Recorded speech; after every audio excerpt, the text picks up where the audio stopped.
सुप्रिया जी, क्या ये लगभग स्पष्टता है, आप जितनी बातें हम सुन रहे हैं, चाहे जयराम रमेश जी की या अशोक गहलोत जी की, राहुल गांधी अध्यक्ष नहीं बनना चाहते, चुनाव की बात तो बहुत दूर की है, उन्होंने मन बना लिया है कि वो पार्टी प्रेसिडेंट नहीं बनेंगे, तो इस बार क्या मुकाबला होगा और गांधी परिवार से इतर कोई अध्यक्ष पार्टी को मिलेगा?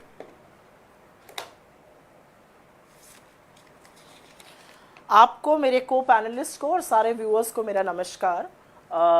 मुझे लगता है आप लोगों ने मुझसे कहा था कि इस पर भी चर्चा होगी। मुझे नहीं पता था कि चर्चा सिर्फ इस पर होगी, क्योंकि मैं तो तैयारी, ये भी मैं इस पे बात करूंगी और बिल्कुल करूंगी। फक्र की बात है कि हमारे यहाँ चुनाव हो रहा है, लेकिन मुझे तो चर्चा इस पर भी करनी थी। ये जो एक छोटी सी बच्ची की तस्वीर, बीजेपी के एक नफरती चिंटू जो बीजेपी के पोस्टर बॉय हैं, उन्होंने ट्वीट करी थी जी, जरूर उस पे उनको भी। इसमें भी धर्म, एक 5 साल की बच्ची में भी धर्म और नफरत नजर आती है।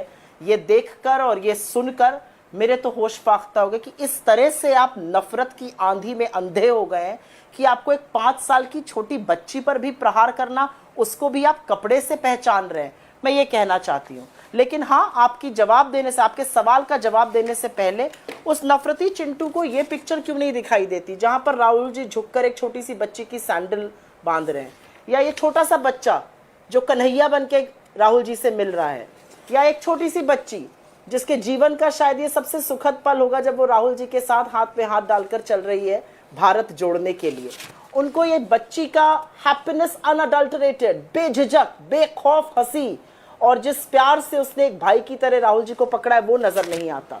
इस नफरती चिंटू को ये यकीन इस लड़की का नजर नहीं आता, और नफरती चिंटू, ये जो छोटे बच्चे अपनी सरहद पे रक्षा करने के लिए तैयार हैं और राहुल गांधी जी को अपना आदर्श मान के उनके साथ खड़े हैं, ये नजर नहीं आता।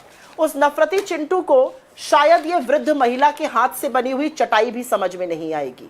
उस नफरती चिंटू को ये उन्मुक्त हंसी भी एक वृद्ध महिला जो बेटा समझ के खड़ी है उसके साथ नहीं समझ में आएगा जी।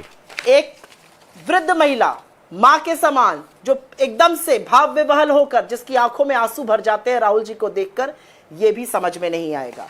उस नफरती चिंटू को 5 साल की बच्ची और उसका धर्म नजर आया, उसके कपड़ों से पहचाना। भारत जोड़ो यात्रा जो राहुल जी कर रहे हैं वो इसी नफरती और तोड़ने वाली सोच के खिलाफ है। तो टॉपिक क्योंकि ये था, मुझे लगा मैं अपना पहला इस पर भी आगे बात होती है, आपने शुरुआत में कह दिया, इस पर आगे चर्चा करेंगे। मैं उनका ट्वीट जिनका आप जिक्र कर रही हैं और आपका ट्वीट, वो दोनों स्क्रीन पर लाऊंगा और इस पर आगे बात करेंगे। शुरुआत चूंकि चुनाव से की है तो इस पर पहले बात कर लेते हैं।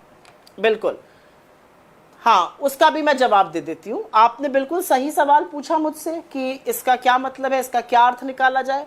मुझे लगता है भविष्य के गर्भ में क्या होगा मुझे नहीं पता है।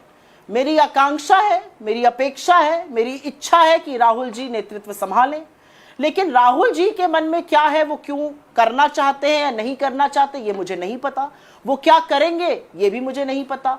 मुझे तो इस बात का फक्र है कि मैं एक ऐसी पॉलिटिकल पार्टी, एक ऐसे राजनीतिक दल से यहां पर प्रतिनिधित्व कर रही हूं आपके चैनल पर, जहां पर चुनाव होता है और उस चुनाव को जीतकर सोनिया जी ही नहीं आई थी जितेंद्र प्रसाद जी के खिलाफ, और बाद में वो उनके पॉलिटिकल सेक्रेटरी बने थे। हमारे यहाँ तो गोपाल कृष्ण गोखले, मदन मोहन मालवीय, स्वयं महात्मा गांधी, जवाहरलाल नेहरू, सुभाष चंद्र बोस, जगजीवन राम, मतलब ऐसे कितने, अबुल कलाम आजाद, ऐसे कितने लोग हैं जो उस चुनावी प्रक्रिया से निकलकर हमारे अध्यक्ष बने हैं। यूनानिमसली सोनिया जी अभी इलेक्ट हुई हैं हाल के सालों में, और इसमें भी कोई आपत्ति नहीं है। अगर कांग्रेस के कार्यकर्ता, कांग्रेस के लीडर्स चाहते हैं तो वो ऐसा कर सकते हैं। 5 सेकंड में एक बात बोल के अपनी बात समाप्त करती हूं।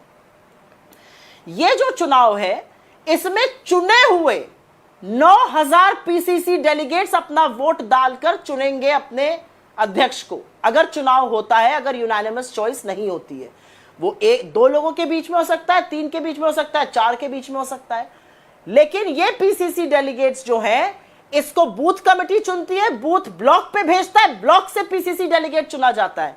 मैं एक चुनी हुई पीसीसी डेलीगेट हूं और मुझे इसके लिए मेहनत करनी पड़ी, सदस्य बनाने पड़े, वहां पर जाकर काम करना पड़ा, तब बूथ ने मेरा नाम ब्लॉक को भेजा और ब्लॉक ने मेरा नाम पीसीसी ऑफिस, पीसीसी डेलीगेट के रूप में भेजा। मुझे लगता है हमारा नेता कौन होगा इसका अधिकार हमारा होना चाहिए, लेकिन हां, लोकतंत्र में रहते हुए, एक मजबूत लोकतंत्र की इच्छा रखते हुए जरूर पूछना चाहती हूं, क्या कोई और राजनीतिक दल इस देश में ऐसा है, including the Bharatiya Janata party, जहां पर 1.5 लोग बैठकर चुनाव करते हैं अपने अध्यक्ष का, और वहां पे चुनाव होता हो। एक व्यक्ति का नहीं, जेपी नड्डा जी का नाम किस इकाई ने भेजा था ये बताएं, कौन सा एक इलेक्टेड डेलीगेट है ये बताएं, क्यों एकदम से गडकरी जी को पार्लियामेंट्री बोर्ड से निकाल दिया गया, शिवराज सिंह को निकाल दिया गया, येदियुरप्पा जी को ले लिया गया, क्योंकि मोदी जी को उनके चेहरे नहीं पसंद आ रहे थे। ये अंदरूनी पार्टी का लोकतंत्र होता है, मुझे फक्र है हमारे अंदर है। ठीक है, आप कह रही हैं कि अंदरूनी लोकतंत्र जो देखना चाहिए वो कांग्रेस पार्टी में देखना चाहिए। भाजपा बताए कौन सा अंदरूनी लोकतंत्र है, उनके यहां पर अध्यक्ष कैसे चुने जाते हैं? प्रेम शुक्ला जी। देखिए, मैंने 7 मिनट सुप्रिया जी को पूरा सुना, उनके नफरती शब्दों को भी सुना, और मुझे पूरा विश्वास है कि मेरे शब्दों को वो सुनेंगी। नफरती चिंटू कहने वाले हिंसक श्रृगालों को मंदिर में जाने वाले लड़कियां छेड़ते हैं, ये हिंसक श्रृगालों के प्रतिनिधि ने ही कहा था। राम काल्पनिक के हिंसक श्रृगालों के प्रतिनिधि ने कहा था। बुरके को लेकर सुप्रीम कोर्ट में हिंसक श्रृगालों के प्रतिनिधि ही आए थे। बुरका वाली ही लड़की को लेकर चलना हिंसक श्रृगालों के प्रतिनिधियों ने ही तय किया। अब हिंसक श्रृगालों के प्रतिनिधि कृपा करके ये अपने स्मृति भ्रंश से मुक्त हो जाए। वो ये कह रही हैं कि जब 2000 में जितेंद्र प्रसाद से श्रीमती सोनिया गांधी चुनाव हार गई, उसका श्रीमती सोनिया गांधी को उन्होंने अपना राजनीतिक सलाहकार बताया। इनका स्मृति भ्रंश हो गया है। वो नरसिंहा राव के राजनीतिक सलाहकार थे। श्रीमती सोनिया गांधी उनको कांग्रेस में एडजस्ट नहीं होने दिया, और किस तरह से कांग्रेसियों ने जितेंद्र प्रसाद जी को अपमानित किया था। उनको विशेष सुरक्षा व्यवस्था में कांग्रेस मुख्यालय जाना पड़ा था। उनकी गाड़ी जो चलाकर महेश चतुर्वेदी जी ले गए थे ना, वो भी मेरे परिचित है। वो मैं भली भांति पूरा एपिसोड जानता हूं। सीताराम केसरी की धोती खोलकर कैसे जो है उनको कार्यालय से भगाया गया था, और श्रीमती सोनिया गांधी ने मायनो कुल के माफिया परंपराओं के तहत कैसे कांग्रेस पर कब्जा किया, ये लोग भली भांति जानते हैं। दूसरी बात, अब भारतीय जनता पार्टी का चूंकि प्रश्न है, हर 3 वर्ष में अकेली पार्टी भारतीय जनता पार्टी है जिसमें पारदर्शी प्रक्रिया से अध्यक्ष का चुनाव होता है। हर 3 वर्ष में, 20 साल में नहीं कि अब मानव वंश का कब्जा हो गया है। अब तो इसलिए ये भाई पिछले 2.5 वर्षों से राहुल गांधी के पास कौन सा पद है भाई? किस पद पर है वो, और किस पद के नाते जो है वो सारे निर्णय लेते हैं? किस पद के नाते एक लौंडा प्रेस कॉन्फ्रेंस में पहुंच के सरकार द्वारा पारित, कैबिनेट द्वारा प्रस्तावित बिल को फाड़कर फेंक देता है? ऐसा उद्दंड लौंडा वो कांग्रेस। ये शब्द आपको ठीक लगा जो इन्होंने बोला राहुल जी के लिए? हमारे यहाँ ये शब्द आपको ठीक लगा? नहीं, आप चिंटू कह रहे हैं तो लौंडा कहूंगा ना। चिंटू को लौंडा ही कहा जाएगा। चिंटू का जवाब लौंडा है। चिंटू, ये क्यों चिल्ला रही भाई? मैं तो सुन रहा था ना। ये चीख क्यों पड़ी, ये चीत्कार क्यों निकल गई? एक लौंडा बोलते ही आप तो 10 बार चिंटू बोली ना। मैं कुछ नहीं बोला ना, मैं धैर्य से सुन रहा था ना। उस उद्दंड, अगड़, अनपढ़ लौंडे की जो हरकतें हैं वो लोग भली भांति जानते हैं कि खाट सभा के बाद कैसी उनकी खटिया उड़ जाती है, खटिया उड़ जाती है और बिस्तरा गोल हो जाता है। यह भी लोग ने देखा है।